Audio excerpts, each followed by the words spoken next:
Hi, I'm E.D. Lewis and welcome back to Nocturnal Reviews, and today is the last day of Summer Spooks. It is July 4th, but there is a bonus day, July 5th, so if you are interested in continuing tomorrow on Sunday for more Summer Spooks, feel free. Also feel free to continue throughout the month or even the rest of the season if you would like to. The main event just, ends today and tomorrow, but the spirit of Summer Spooks can continue. There's nothing wrong with that. Absolutely feel free. Like I said, there's no gatekeeping. Anyway, so today I'm going to be reviewing one of my reads for Summer Spooks. I will not be covering what I have gotten up to. I will be talking about that in my wrap-up video, which will be coming very soon. So, I am reviewing today The Mist by Stephen King, which was released originally in 1980 for a short story anthology called Dark Forces. Now, this is one I wanted to read for years, and I did get an opportunity to read it earlier this year, but it just wasn't going to work out. It was for a book club that used to be on here on YouTube, on BookTube, but unfortunately things didn't work out. I did end up watching the movie because that was suggested. Hey, you can even watch the movie because it's a lot like the film. But I didn't get to also participate in the discussion, so I was like, well, I was considering it for Summer Spooks, so I knew that was gonna be like my first one I was putting on my list of potential, possibilities for the event. So I was like, okay, I'm gonna keep that in mind. So here we are. I did. This was not my first one I got completed, but it was pretty darn close. It was. I read it last week. So it's a short novella. It's only about 160 some pages. I actually read my Kindle edition, which I've had for quite a while now. And this one follows David Drayton, who he and his family go through a storm that ends up causing some damage in his town, and especially to his home. And the next day, while they're assessing the damage and everything, they notice a strange wall of mist coming toward the town. He and a neighbor who have had some issues in the past decide to put away their differences and go to town, pick up some supplies and stuff, which everybody has rushed to go get supplies. The electricity is out for much of the town, including the grocery store, but they do have a generator. While they're there waiting in line, David, the neighbor, and David's young son, Billy, they all become trapped in this convenience store, in this grocery store. The mist has enveloped the place and enveloped the whole town, and soon they discover that there's more to this mist than just the weather. We'll be right back after these messages. It's Spotlight time. So July Spotlight is on Marilyn Ross, aka W.E.D. Ross, Dana Ross, Clarissa Ross, several different pseudonyms. So if you are into gothic mystery, gothic horror, gothic romance, this is definitely an author for you. Very known for doing pulp gothics. Now, W.E.D. Ross, aka Marilyn Ross, also wrote in other genres as well. Many of his books, however, are hard to find, but some have been reproduced in our day and time in paperback, ebook, and also audiobook form. So if you are curious and you want a little bit of 60s, 70s, and 80s gothic, please check out Marilyn Ross.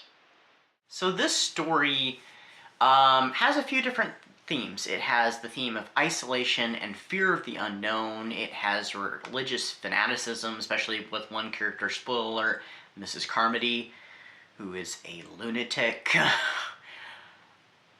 I can't say without giving things away what happens, but this is a very tense story, because, and this definitely shows where King is very where he flourishes, is what I'm trying to say. King flourishes on exploring characters, and how they act, how people act in general. He's a great observer. And that's very apparent in all the stories that I've read of his, whether it be Cycle of the Werewolf, or Carrie, or this one, or even Bag of Bones. King knows how people act and how they react in situations. There's so much fear and stuff going on. And the things that come out of the mist that they encounter are otherworldly, very Lovecraftian in many ways, but also things very much of Stephen King's own imagination. And when they first encounter some of this stuff, some of the people, they don't believe it. And they refuse to believe it. They refuse to even go look at the evidence of it. And they, there are decisions that are made. There are people that go out. There is, a mission to go get supplies. And there's consequences no matter what. And then there's the fear that's building within. And I don't just mean in the grocery store. I mean within the individuals. They make choices. They make decisions. They make alliances. Some that they, probably should make, and some that they shouldn't. There is no clear thinking amongst many of the characters. Because when, disasters happen, people do lose reason. When bad things happen, reason oftentimes goes out the window. And that's very much what this story shows. What happens to people in a very tense, fearful situation. I gave this one 4.5 stars, actually. Very close to 5. Almost did give it 5, but I went ahead and went with 4.5. It was very good. It was very well written, as Stephen King stuff often is. Whether if you like Stephen King or not, you cannot argue that he is an excellent writer. He knows his craft. Sometimes some of his books are, I would even say, way too long, but even in those really long ones, the writing is excellent. Does he always necessarily make great decisions in some of the storytelling? No. But his writing style is fantastic. Jumping back to the adaptation really quick, because I barely talked about it. There is a very good adaptation out there. There's also a TV show I've never seen, but I've heard it's absolutely terrible, and it did not last. The film adaptation is pretty good to the story. It's pretty faithful. It does add a little bit. It does change some things. There is one thing in it I'm so glad they changed, actually. It's something that happens between David and another character, and I'm glad it was not in it. I understand why it was in the novella itself, but I'm glad it wasn't in the movie. But, so much of the characterization is great. Billy, I think, is a little older in the movie than he is in the book. Also, the military presence that's in the store from the local, research facility and stuff, which is the Arrowhead Project, which is, whispered about. So that's another kind of theme, is kind of this conspiracy. They're actually giving characterization. Well, at least one of them is.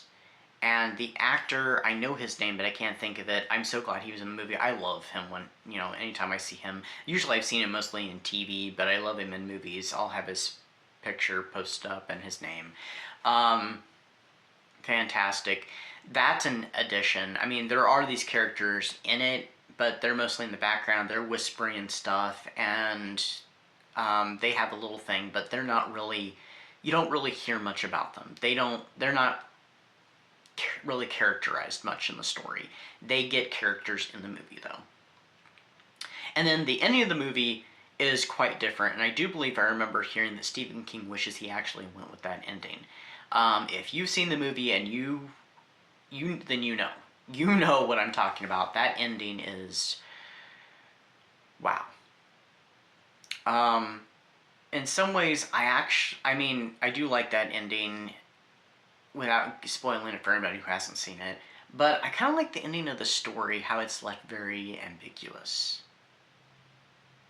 But even with a fragment of hope in it. I do like that.